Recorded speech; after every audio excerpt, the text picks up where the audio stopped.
hari ini kita dari Aliansi Mahasiswa dan Masyarakat Sipil hadir ke DPR, salah satunya adalah untuk meminta DPR agar tidak meratifikasi perjanjian dagang antara Republik Indonesia dengan Amerika Serikat.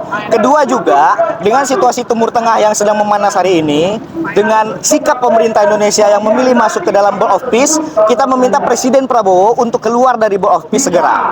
Terus juga ada wacana ya terkait pengiriman pasukan TNI ke wilayah Timur Tengah. Nah, kita berharap ini dibatalkan, wacana ini dibatalkan.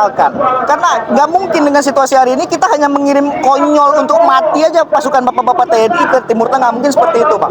Ada sikap dirinya, bukan sikap rakyat Indonesia. Ya, dengan berharap agar Presiden Prabowo keluar dari BOP dan menarik TNI. Nah, apakah ini juga imbas dari serangan AS Israel ke Iran, Pak? Ya jelas, karena pertama itu ya, awalnya adalah itu dari perjanjian dagang ini. Kita dijerat oleh perjanjian dagang oleh Donald Trump.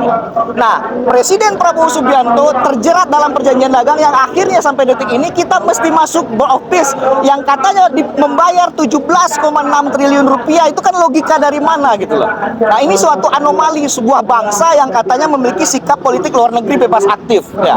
Nah, sikap kita tentu adalah berjalan sesuai dengan rel konstitusi kita, dengan hukum internasional. Mungkin seperti itu.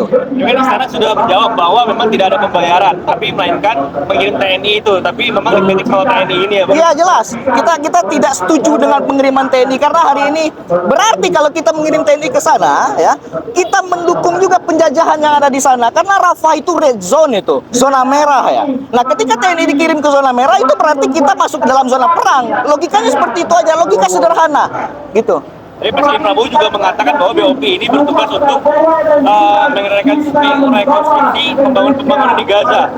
Bagaimana tanggapannya? Ya logikanya dia sesuai namanya Badan Perdamaian tapi memilih untuk perang. Nah, logikanya juga ya, menurut Tan Malaka, jangan pernah berunding. Tuan rumah tidak boleh berunding dengan maling yang masuk ke rumahnya. Nah, Palestina pun tidak diikutkan gitu loh logikanya. Yang ingin didamaikan adalah di wilayah Palestina, tapi Palestinanya tidak diikutkan. Itu logikanya di mana? Mungkin seperti itu, Bang. Bang, ini kan aksi demo digelar di DPR, kemudian nanti akan digelar di kawasan istana. Ya, besok kita akan turun lagi di kawasan Patung Kuda dan Istana rencananya. Dan hari ini kita mulai aksi pertama di wilayah bagian dari wilayah legislatif. Mungkin seperti itu. Besok jam berapa, Pak? Besok kita jam seginian juga. Iya juga. Iya. Berarti sama ya? Iya, menjelang puas. Ya sama, kita satu haluan.